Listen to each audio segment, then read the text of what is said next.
اسلام میں بعض چیزیں نجس العین بتائی گئی ہیں، 10 یا 11 چیزیں ہیں، اور ان میں سر فہرست چھوٹا بڑا پیشاب ہے۔ یہ ہر انسان کا نجس ہے، اور اسی طرح سے خون جہندہ رکھنے والے حرام گوشت ان کے بھی نجس ہیں۔ جب یہ چیزیں نجس دوسری چیزوں کو نجس کر دیتی ہیں، ہمارا لباس نجس ہو سکتا ہے تو پھر اس کے لیے کئی احکامات جاری ہو جاتے ہیں۔ اس لباس کے ساتھ آپ نماز نہیں پڑھ سکتے، اگر بدن نجس ہو جائے تو اس کے ساتھ آپ نماز نہیں پڑھ سکتے، اور اسی طرح بعض دوسرے تیسرے احکامات ہیں۔ اگر کھانا نجس ہو جائے ہم خود نہیں کھا سکتے، جان بوجھ کر کسی کو نہیں کھلا سکتے۔ تو ان میں سے بعض حیوانات کے بارے میں عرض کیا کہ وہ حیوان جو انسانی نجاست کھانے کا عادی ہو جائے اس کا چھوٹا بڑا پیشاب نجس ہے، اور اسی طرح سے وہ حیوان جس کے ساتھ کسی انسان نے جو ہے وہ ناجائز تعلقات قائم کیا ہو، کسی حیوان سے شادی کی ہو کسی انسان نے، تو جس انسان نے کسی حیوان سے بدفعلی کی ہو تو وہ اس حیوان کا بھی چھوٹا بڑا پیشاب نجس ہو جاتا ہے، حتیٰ کہ اس کی نسل بھی نجس ہو جاتی ہے، اور اس کا گوشت بھی حرام ہو جاتا ہے۔ ایسا نہیں ہے کہ اگر ایک مثلا اونٹ ہے، گائے ہے، بھینس ہے کہ یہ اس کے ساتھ کسی انسان نے شادی کی اور کہ اب اسے ہم کاٹ کے کھا سکیں، کھانا بھی حرام ہے، اسے ہم نہیں کھا سکتے، نجس ہو جاتا ہے، اس کا گوشت بھی حرام ہے اور اس کا دودھ بھی حرام ہے، اور اس کا چھوٹا بڑا پیشاب بھی نجس ہے۔ اب کیا کرنا چاہیے؟ ہمارے فقہا نے کتابوں میں لکھا کہ اس حیوان کا واحد علاج یہ ہے کہ اس حیوان کو پہلے ذبح کریں، جس طرح دوسرے حیوانات کو ہم ذبح کرتے ہیں تمام شرائط کے ساتھ ذبح کریں، اور پھر اسے جلا دیں، کیونکہ وہ کسی اور جو ہے چیز کا قابل نہیں ہوتا۔ اور جس شخص نے یہ کام انجام دیا ہے اس حیوان کے ساتھ، اس پر واجب ہے کہ اس حیوان کے مالک کو اس کی قیمت ادا کرے، اس پر واجب ہے کہ وہ اس کی قیمت ادا کرے۔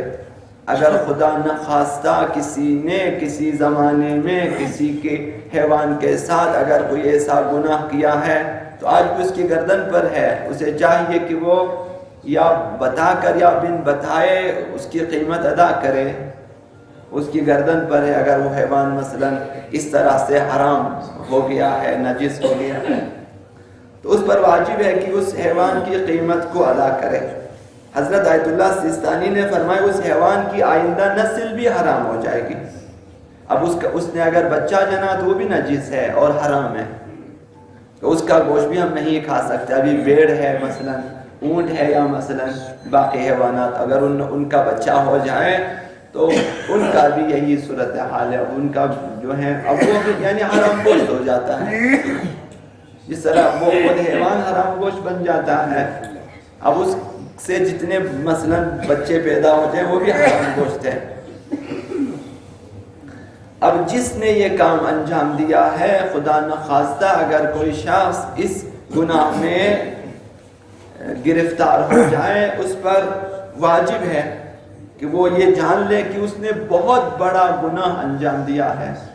شریعت میں 2-3 افراد کو ملعون قرار دیا گیا ہے پیغمبر اسلام کی زبانی، کہ ملعون ہے وہ شخص جو اپنے ہاتھ سے شادی کرے یا جو کسی حیوان سے شادی کرے۔ ناکح البہیمہ،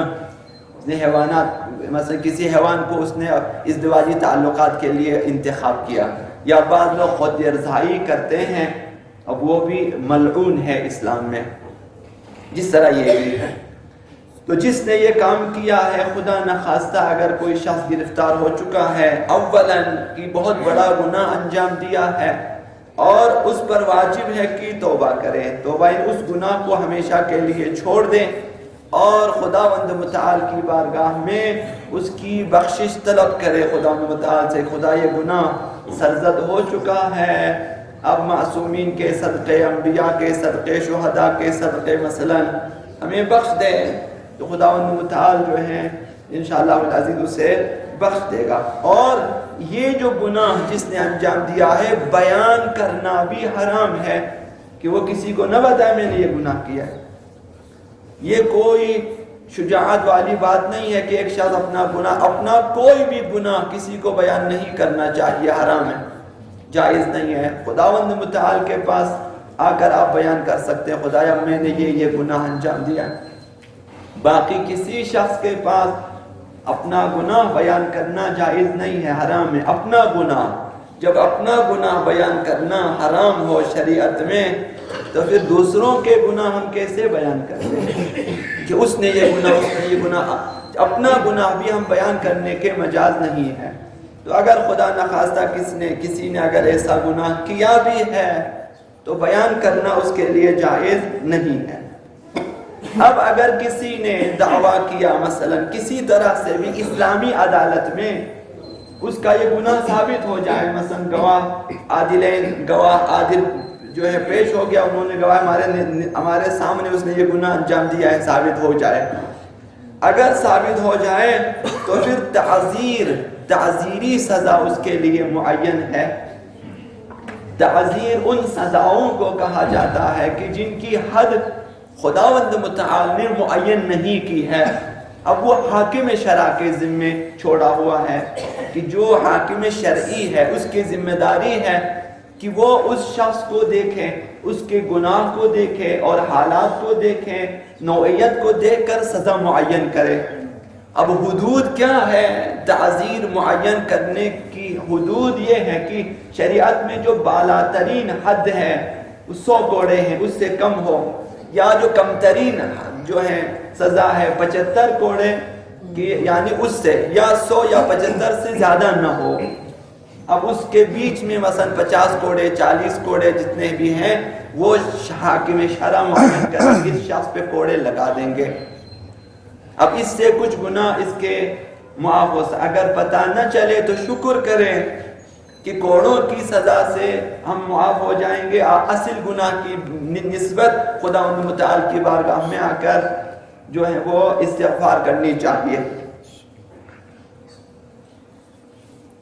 انسان کا مردہ جسم نجس ہے غسل سے پہلے۔ جب انسان مر جاتا ہے تو جب تک اس کے غسل مکمل نہیں ہوتے، 3 غسلیں واجب ہیں، اس سے پہلے اس کا جسم نجس ہے۔ آپ گیلا ہاتھ لگا دیں تو ہاتھ آپ کا ہو جائے گا نجس۔ غسل میت سے پہلے بدن نجس ہے، سارا بدن نجس ہے، اگرچہ ابھی مرا ہو، اگرچہ ابھی تک بدن ٹھنڈا نہ بھی ہوا ہو، اس کا بدن نجس ہے۔ تینوں غسل اگر دیے جائیں تو پھر اس کا بدن پاک ہو جاتا ہے، پھر آپ ہاتھ لگا دیں کچھ نہیں ہوتا۔ اس سے پہلے نجس بھی ہے، اگر آپ خالی ہاتھ بھی لگا دیں تو غسل مس میں یہ تو واجب ہو جاتا ہے۔ معرکہ جنگ میں اگر کوئی شخص شہید ہو جاتا ہے،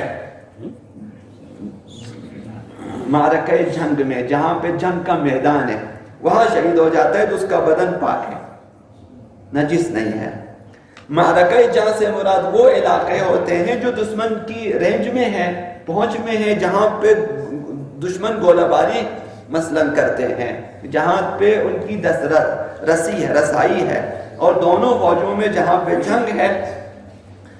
اور صرف میدان جنگ کے اگلے حصے یا حملے کے وقت کے لیے یہ چیز خاص نہیں ہے۔ میدان جنگ میں جہاں بھی گولہ لگنے سے یا کسی طرح سے وہ جنگ کے حالت میں مر جاتا ہے، اس کا جسم پاک ہے، اس کے لیے غسل وغیرہ نہیں ہے۔ اس شہید کا جسم پاک نہیں ہے جو معرکہ جنگ میں زخمی ہو جائے لیکن باہر آ کے مر جائے، مثلا ہاسپٹل میں آ کے جان دے دے، وہ شہید ہے، لیکن وہ جو معرکہ جنگ میں شہید وہ پاک ہے، لیکن یہ پھر اسے غسل دینا چاہیے۔ وہ افراد جو بم پھٹنے کی وجہ سے شہید ہو جاتے ہیں یا دشمن کے ہاتھوں دہشت گردی وغیرہ میں شہید ہو جاتے مارے جاتے ہیں، ان کا بدن معرکہ جنگ میں شہید ہونے والے شہداء کی طرح نہیں ہے، عام مردوں کی طرح ہے بدن،